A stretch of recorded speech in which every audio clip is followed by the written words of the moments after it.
আসসালামু আলাইকুম। নির্ণয়ের আজকের ক্লাসে সাথে আছি আমি পাপ্পু। আজকে আমরা গণিত নিয়ে একটি মজার আড্ডা দিব বা একটি আলোচনা করব।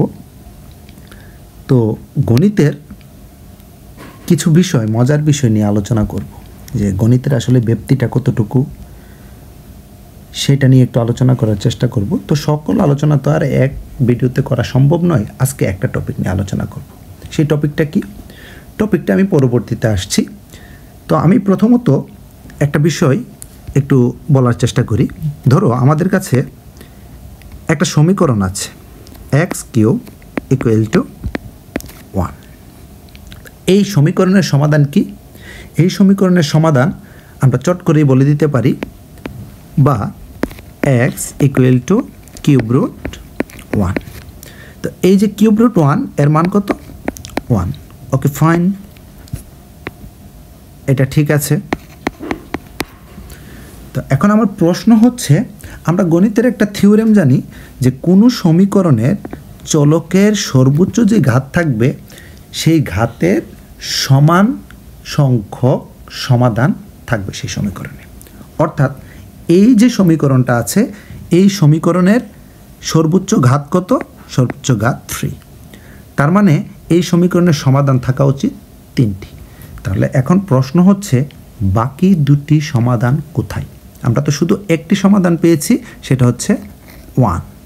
বাকি দুইটা সমাধান কোথায়?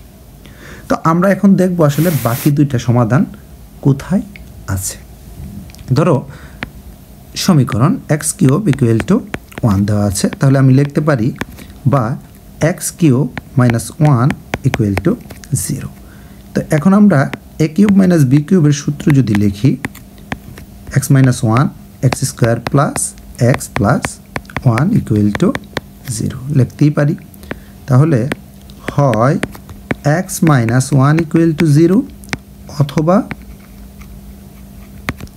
X square plus x plus 1 equal to 0।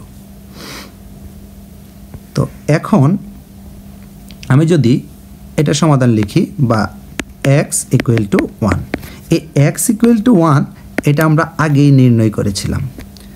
তো এখন দেখব আমরা এই যে x square plus x plus 1 equal to 0, অর্থাৎ একটা দ্বিঘাত সমীকরণ, এই দ্বিঘাত সমীকরণের সমাধানটা কি হবে? তো আমরা এই আকারের একটা দ্বিঘাত সমীকরণ A X square plus B X plus C equal to 0 এর সমাধান আমরা জানি এক্স ইকুয়াল টু মাইনাসের B plus minus root over B square minus 4 A C divided by twice এ।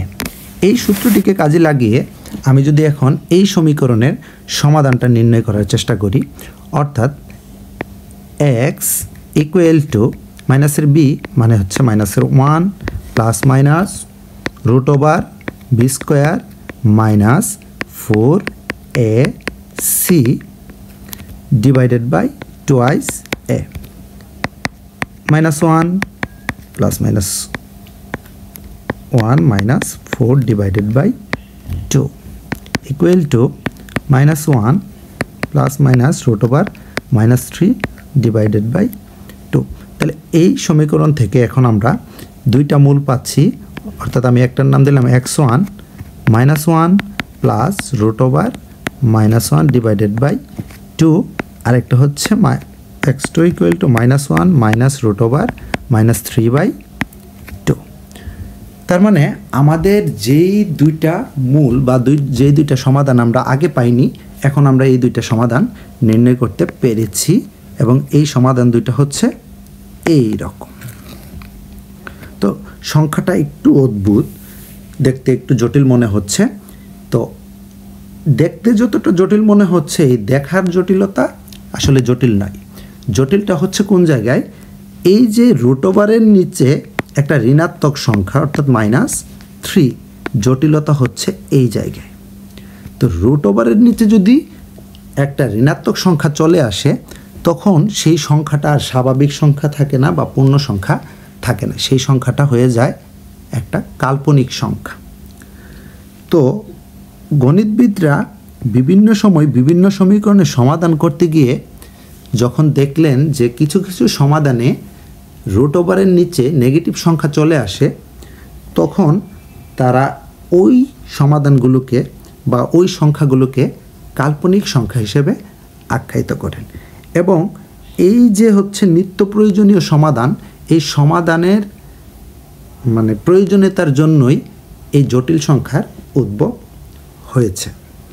তো এখন এই জটিল সংখ্যা বা এই কাল্পনিক সংখ্যাগুলো কি শুধু কাল্পনিকই, শুধু হচ্ছে মানে সমাধানের জন্য সমাধান করা না, এর বাস্তবিক ব্যবহার আছে? এই ব্যাপারটা একটু ক্লিয়ার হই আমরা। হ্যাঁ, এর অবশ্যই বাস্তবিক ব্যবহার আছে। তো কোথায়, আমি একটা এক্সাম্পল নিচ্ছি। একটা এক্সাম্পল যেমন বৈদ্যুতিক সার্কিটে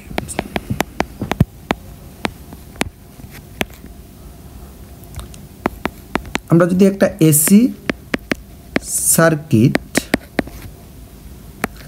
নিয়ে কাজ করি, এসি সার্কিটকে বিশ্লেষণ করার কাজ।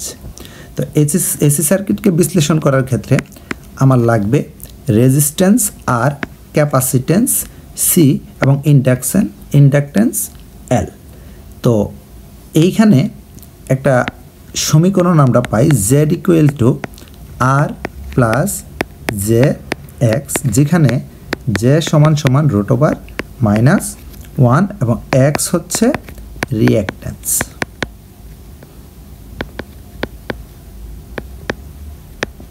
তো এই যে জেড ইকুয়াল টু -√1, এইটাই হচ্ছে আমার কাল্পনিক সংখ্যা। অর্থাৎ বৈদ্যুতিক সার্কিটের বা এসি সার্কিটের আমরা যদি বিশ্লেষণ করতে চাই, তাহলে আমাদের এখানে একটা কাল্পনিক সংখ্যার ব্যাপার চলে আসে এবং এটাকে বিশ্লেষণ করতে গেলে আমার এই কাল্পনিক সংখ্যার সহযোগিতা নিতেই হয়। তবে এই ব্যাপারটা যদি আরও ভালোভাবে বুঝতে চাই, তাহলে আমরা এই গণিত ক্লাসে আসলে এই ফিজিক্সের বিষয়টা বোঝা সম্ভব না, বা আমিও আসলে এতটা ক্লিয়ার বোঝাতে পারবো না। তো এর জন্য আমরা দ্বারস্থ হব নির্ণয়ের ফিজিক্সের টিচার, আমাদের সবার পছন্দের হৃদয় স্যারের কাছে। তো আমি আশা করব হৃদয় স্যার এই ব্যাপারটা নিয়ে পরবর্তী কোনো একটা ভিডিওতে আলোচনা করবে। তো গণিতের আজকের এই যে গল্প বা একটা সমস্যা নিয়ে আলোচনা করলাম, এই সমস্যাটুকুর এখানেই আমরা শেষ করছি। পরবর্তী